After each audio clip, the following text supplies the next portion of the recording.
ለአድናንና ለልሆና የሰራከውን ወንጀል በቪዲዮ አሳያቸዋለሁ። እሱን ቪዲዮ አጥፊው ብዬሽ ነበር። አንቺ ልጅ አላጠፋውም። አንተ ወንጀለኛ። ለምን ቪዲዮ የምነፍሰ ገዳይ ነው?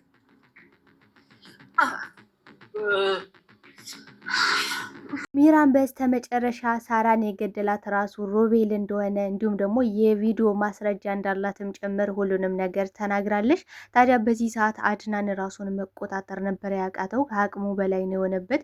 ሳራ ከመሞቷ በላይ ደግሞ ጭራሹንን ሮቤል ሳራን መግደሉ ይህ ነገር ከአእምሮ ከህሊና በላይ ስለሆነበት አሁን ላይ ለልኋና ምን ብዬ ነው ይሄን ነገር ልነግራት የምችለው? ወንድሜ እህትሽን ገሎብሻል ብዬ ልነግራት የምችለው እንዴት ነው? እኔ በራሴ ሮቤልን ሲጣርጌ መግደል ይኖርብኛል በማለት ከባድ ውሳኔን ወስኗል። እንግዲህ ሚራ የመጨረሻ ካርዷን ነበረ የመዘዘሽ። ምክንያቱም ሮቤልን ለማስፈራራትና እንዲሁም ደግሞ ሮቤል ፈርቶ ከእሷ ጋር እንዲሆን ነበረ የፈለገችው። ነገር ግን አድናን በአጋጣሚ ሆኖ ሁሉን ነገር ሰምቷል ማለት ነው። እንግዲህ ሮቤል እንደምናውቀው ሚራን እወድሻለሁ፣ አፈቅርሻለሁ፣ ከአንቺ ጋር መሆን እፈልጋለሁ፣ አብረን ተያይዘን መጥፋት አለብን ብሎ እስከዛ ደፋ ቀና ሲል የነበረው ገንዘቡን ይዛ ስለነበረ ለገንዘቡ ብሎ እንጂ ከዚህ በፊት እንደምናውቀው እንግዲህ ሮቤል እኔ ከአንቺ ጋር በፍጹም ከሀገርም ሆነ የትም ቦታ መንቀሳቀስ አልችልም፣ ገንዘብ የሌለሽ ሆኖ እንደገና ደግሞ እማላፈቅራት ሴት ጋር አብሬ የመኖር ግዴታ የለብኝም፣ ጭራሽ በረዥም እንጨት እንኳን አንቺን በፍጹም አልነካሽም ብሏት ነበር። አሁንም ታዲያ ይኸውልህ ሮቤል እኔ ሆን ብዬ ያደረኩት ነገር አይደለም፣ ያን ዶክተሩ አታሎኛል በማለት አሁን ላይ ደግሞ ጭራሽ አድናን እጁ እንዳለበት አድርጋ ነው ስታወራ የነበረ። አድናን እና እንዲሁም ሰለሞን አታውለውኛል። አድናን እና ሰለሞን መጀመሪያ ላይ ማለት በሁለተኛው ቀን ሲመጣ ምን ነበር ያወሩት? እነሱ ካወሩ በኋላ ነው ሁሉ ነገር የተቀየረው። እንዲህ ሰለሞን እንዲህ በጭራሽ ሊክደኝ አይችልም ነበረ። ደግሞ ይሄው በአንተ ምክንያት ነው። ምክንያቱም እኔ እናንተ አብረን ተኝተን ስላየን በዛ ምክንያት ተናዶና ተበሳጭቶ ከምርም እንደሚወደኝ እንግዲህ ደብዳቤው ላይ ጽፎልኝ ነበረ። ግን ደግሞ ይሄው በአንተ ምክንያት አይሆንም እያልኩ አንተ ግን ያን ነገር በግድ አስገድደህ አብረን እንድንተኛ ካደረከኝ በኋላ ሁሉን ነገር አከሰርከኝ።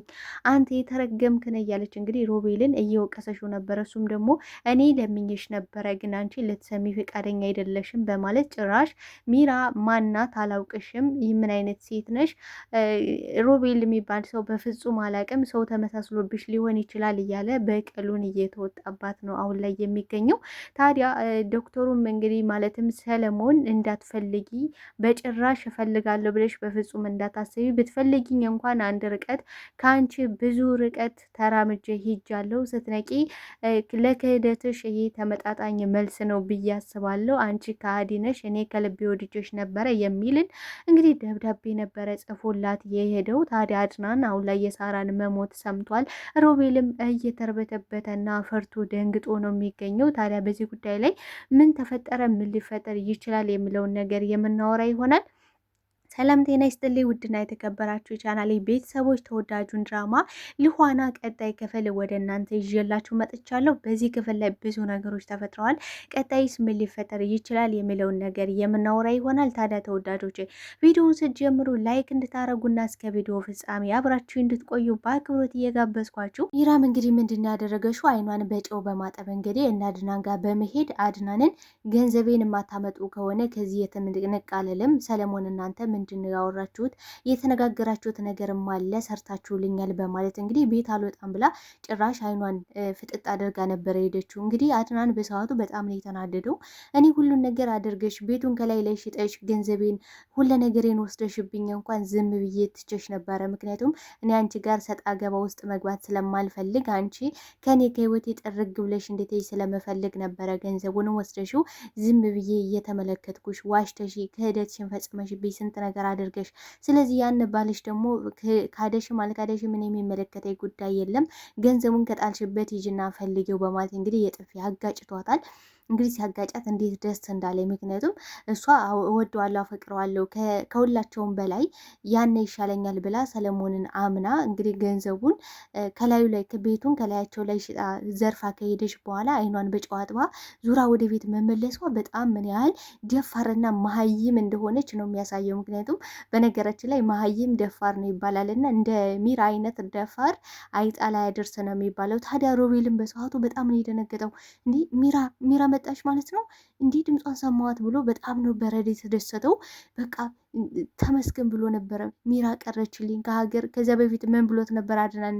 ይኸውልህ አድናን፣ ሚራ ከሀገር ልትወጣ ነው ከሰለሞን ጋር፣ ሁሉን ነገር ጨርሰዋል። ስለዚህ እንደምንም ብለህ እባክህ ልታስቆማት ይገባል። የምር ገንዘቡን ይዛ መሄድ የለባትም። ገንዘቡን ለማንም ዶሮዬ ሲበላው በፍጹም የሚያሳምም ነገር ነው። እንዴት ቋድና እንዴት ነው ዝም የምትለው? ገንዘብህን እንዴት ማንም ሰው ሲበላው እንዴት ዝም ብለህ ትመለከታለህ? እያለ ነበረ።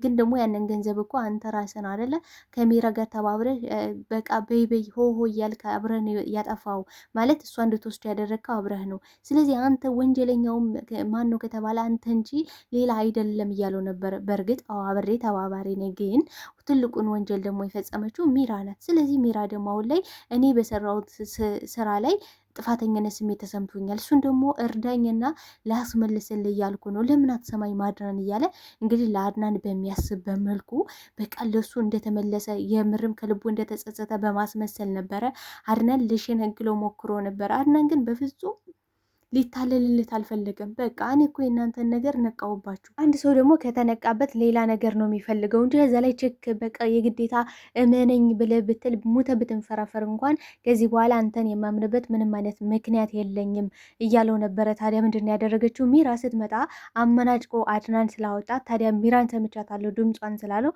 አዎ ሚራ መታ ነበረ። በእርግጥ ግን አመናጭቄ ለአንዴና ለመጨረሻ ጊዜ ከዚህ ቤት ዝር ብላ እንዳትገባ አድርጊያታለሁ። አንተም ደግሞ የዚች ሴት ጋር አብሬ ለማመጣለሁ ወደዚህ ያመጣታለሁ ካል ቤቱን ለቀጥ ርግ እንድትልልኝ እፈልጋለሁ። አንተ ልክስክስ ነበር ያለው። ታዲያ ሮቤልን በሰዓቱ ቆይ አንተ ያማል እንዴ? ሚራ እኮ አሁን ለኛ ይመጣል ቤት ውስጥ የመጣልን እንጀራ እንዴት ገፍተህ ትሰዳለህ? እንዲህ ሚራ ማለት እኮ ገንዘቡን ይዛ ልትሸሽ የነበረችው ሴት ናት። እንዴት ነው የምታስበው? አድናን ቆይ ቤት ድረስ ገንዘቡ መጥቶልህ ገንዘቡን አምጩ የት ነው ብለህ መቀበል ሲገባ ጭራሽ ውጭ ብለህ ትሰዳታለህ? ቆይ አንተ ግን እንዴት ታስባለህ ወይ ነው ያለው። ግን ደግሞ አድናን ምንድን ነው ያለው? ይኸውልህ ሮቤል ገንዘቡ ገንዘብ አትበልብኝ።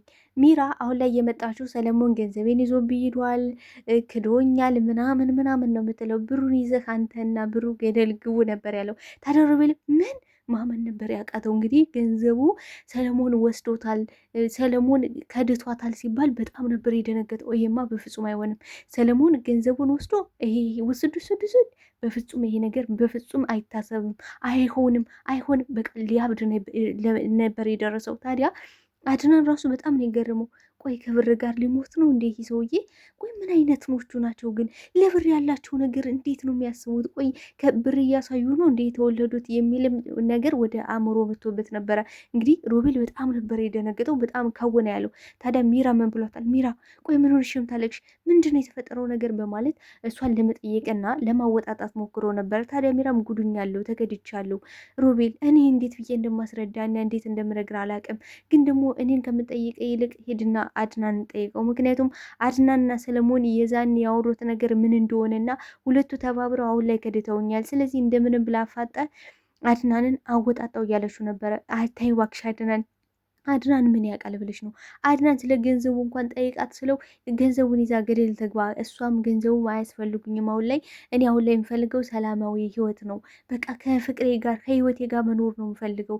ምንም ነገር አያሳስበኝም፣ ተያይዛችሁ ገደል ግቡ ብሎኛል ነበር ያላት። ምን እኔ አላምንም እያለች እንግዲህ በቃ ውጥ አድርገውታል። ሁለቱ የሆነ ሰው የሞተባቸው ነው የሚመስሉት። ለቅሶ ቤት ነው ያስመሰሉት። ታዲያ ምን ብሏታል ሮቤል? ቤት ሄደን ሁሉን ነገር እንድትነግሪኝ ይፈልጋሉ፣ እያንዳንዱ ነገር አስረጅኝ። በፍጹም ይህን ነገር ማሰብ አልችልም ነበር ያለ። ታዲያ ሰለሞንን በጣም አመኘው ነበር ከልቤ፣ ሁሉንም ገንዘብ አውጥቼ ሰጥቼው ነበረ። እሱ ግን በጣሽ ወረቀት ብቻ ጥሎልኝ ራሴን እንድሰጥ ካደረገኝ በኋላ ገንዘቡን ይዞ ሄዷል ነበር ያለችው። በጣም ነው የደነገጠው። ምን ሚራ አንቺ ደደብ ነሽ እንዴ? ይሄማ በፍጹም አይሆንም። እሺ ቀሪው ገንዘብ ይስላት። ቀሪው ገንዘብ የሚባል ነገር የለም። ከሀገር እንወጣለን፣ ሁሉ ነገር ጨርሻለሁ፣ መሄድ አለብን ስላለኝ በቃ እሱን ደግሞ ስላመንኩት የምርም ከልቤ ነው ያመንኩት የነበረ። እሱም ደግሞ ይኸው ከድቶኝ ገንዘቡን ይዞ ሄደ። አሁን መፍትሄ ማምጣት አለብን ነበረ ስትል የነበረው። ታዲያ ሮቤል በጣም ነው የተናደደው። የምር አንቺ ማፈሪያ ነሽ፣ መደበቅ ነው ያለብሽ። ስንት ጊዜ ለምኜሽ ነበረ አብረን መጥፋት አለብን፣ ገንዘቡን ይዘን እንሂድ ብዬሽ፣ አንቺ ግን ይኸው ለማንም ዱርዬ ገንዘቡን አስበላሽው፣ አንቺ ማትረቤ ነሽ በማለት እንግዲህ በጣም ነው የተበሳጨባት። ታዲያ ሮቤል እወድሻለሁ አፈቅርሻለሁ ስትለኛል ነበር እንዲ ያ ሁሉ ነገር የት ገባ ታዲያ? አሁን ይኸውልህ አሁን ሮቤል አሁን አብረን እጅ ለእጅ ተያይዘን ገንዘቡን ማስመለስ ይኖርብናል በማለት እንግዲህ ለሰለሞን ስልክ ለመደወል ሞክራ ነበረ፣ ግን ደግሞ ስልኩ አይነሳም። በሱ በራሱ ምንድን ነው ያላት? በፍጹም አትፈልጊ፣ ከፈለግሽም ከዚህ በኋላ በፍጹም አታገኘኝም ብሏት ነበረ። ግን ደግሞ ሰለሞን ቀጣይ እንግዲህ ሊሆን የሚችለው ገንዘቡን ወደ አድናን ይመልስለታል። ምክንያቱም አድናን ምን ብሎታል? አድናን ይቅርታ አድርግልኝ፣ ለአንተ የሁሉ ነገር አይገባም ነበረ፣ በአንተ የተደረገ ነገር በእኔም ተደርጎብኛል፣ ግን ደግሞ አንተ ያጣኸው ነገር የለም የምታጣውም ነገር የለም ብሎት ነበረ። ታዲያ ይህን ያለው ከአነጋገሩ እንግዲህ አድናን ሁሉ ነገር ለፈጣሪ በመተው ከጠልና ከነገር ምንም የሚገኝ ነገር የለም፣ ፍቅር ይሻለኛል፣ ካጣሁት ነገር ይልቅ ደግሞ የተሰጠች ልኋና ከበቂ በላይ ናት ብሎ ስላሰበ ነበር እንግዲህ ሁሉን ነገር የተወላቸው እንጂ ሚራን ሄዶ ሲጥ አድርጎ ይዞ ገንዘቤን አምጭ ብሎ መያዝ ይችል ነበረ። ሲቀጥል ደግሞ እንግዲህ ሚራን መክሰስ ይችል ነበረ። ሀብቴን ገንዘቤን ከላይ ላይ ሽጣብኝ ሄዳለች ቤቴን። በዛ ሲቀጥል ደግሞ በላይ ላይ ማግጣብኛለች፣ ከትዳሬ በላይ ሌላ ወንድ ይዛብኛለች። እንደዛ ማድረግ ይችል ነበረ። ግን ከዛ ሁሉ ነገር ልዋና ጋር ሰላማዊ ህይወት ብኖር ይሻለኛል። ይልቁንም ልዋናን አሁን ላይ እህቷ ሳራ ሞተች ብዬ እንዴት ነው ልነግራት የምችለው? እንዴት ነው ልዋናን ይህን ነገር በቃ ልትቋቋሙ የምትችለው የሚለው ነገር እጅጉን በጣም አሳስቦት ነበረ። ታዲያ አሁን ላይ ምንድን ያደረገችው ሚራ ሩቤል አልፈልግሽም፣ ከዚህ በኋላ ከአጠገቤ እንድትደርሽ አልፈልግም። አንቺ በቃ ርካሽ ሴት ነሽ። እኔ መጀመሪያ ላይ ፈለግኩሽ ገንዘቡን ነበረ። ገንዘቡን እኔና አንቺን ያገናኘን ገንዘብ ነበር። አሁን ደግሞ ገንዘቡ የለም። ስለዚህ እኔ ደግሞ አልፈልግሽም እንዳትደርሽብኝ ብሏት ነበረ። ታዲያ ሚራን በሰዓቱ ራሷን ለማጥፋት ወሰና ነበረ። ግን ደግሞ ራሴን ከማጠፋ ሮቤል የያዝኩበት ፋይል አለ አይደለ? በዛ ፋይል ተጠቅሜ ሮቤልን አሁን ላይ የራሴ ሰው ማድረግ እችላለሁ። ይህን ነገር መጠቀም አለብኝ። ሚራ አንቺ አስቢ፣ በደንብ ማሰብ ትችያለሽ። ራስሽን ማጥፋት በፍጹም የለብሽም። አንሰራርቼ በድጋሚ እነሳለሁ እያለች ነበረ። ታዲያ ምንድን ያደረገችው? ሮቤል ጋር ደውላ ነበረ። ሮቤልን እኔ ጋር ፋይል እንዳለ መርሳት የለብህም። ስለዚህ ወደድክም ጠላህም አሁን እኔ ጋር አብረን እንድንተባበር ፈልጋለሁ፣ እኔ ጋር አብረን እንድትሆን ፈልጋለሁ ብለው ነበረ። እሱም ደግሞ መቼም ቢሆን እሷ ጋር መሆን እንደማይፈልግና እንደማያውቃት በጭራሽ እንድደርስበት እንደማይፈልግ ነበር አስረግጦ የነገራት። ታዲያ ምንድን ያደረገችው ሚራ እንደዚህ ከሆነማ መጥቼ አስታውሳለሁ ብለው ነበረ። እሷ የመጣችው በእርግጥ ሮቤልን ፈርቶ እንዲያስታውስ ማለት ያን ፋይል እጇ ላይ እንዳለ እንዲያስታውስ የረሳውን ነገር ለማስታወስ እንጂ አድናንና ልዋና የምር እንዲሰሙ ፈልግ አልነበረም። ነገር ግን አድናን አጋጣሚ ነበረ የሰማው። ታዲያ ሮቤልን እኔ ጋ ያለውን ፋይል ወንጀለኛ ነህ፣ አንተ ወንጀለኛ ነህ፣ ነፍሰ ገዳይ ነህ። ስለዚህ ይህን ደግሞ ነፍሰ ገዳይነትና ወንጀልህን ለአድናንና ለልዋና አሳያቸዋለሁ። አድናንና ልዋናን ጥራልኝ ነበር ያለችው ሚራ። አይሆንም፣ አፌሽን ዝጊ። ይኸውልሽ ይህን ፋይል ደግሞ እንድታጠፊው ደጋግሜ ነግሬሽ ነበረ።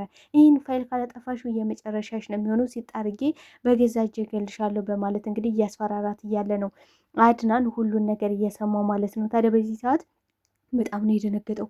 የምር ሳራን የገደልካት አንተ ናት? አንተ ነህ? በፍጹም አላምንም። ማመን ሁሉ ነው ያቃተው። በጣም ነው የደነገጠው። ራሱን እስከ መሳት ደረጃ ነው የደረሰው እንግዲህ አድናን።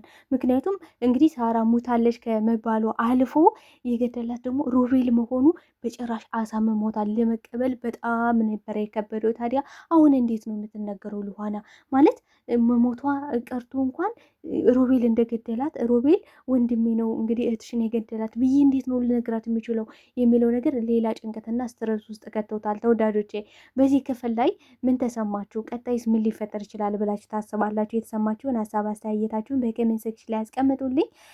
ተወዳጆች ለቤት አዲስ ከሆናችሁ ቤቱን ላይክ፣ ሰብስክራይብ በማድረግ ቤተሰብ ሁኑ።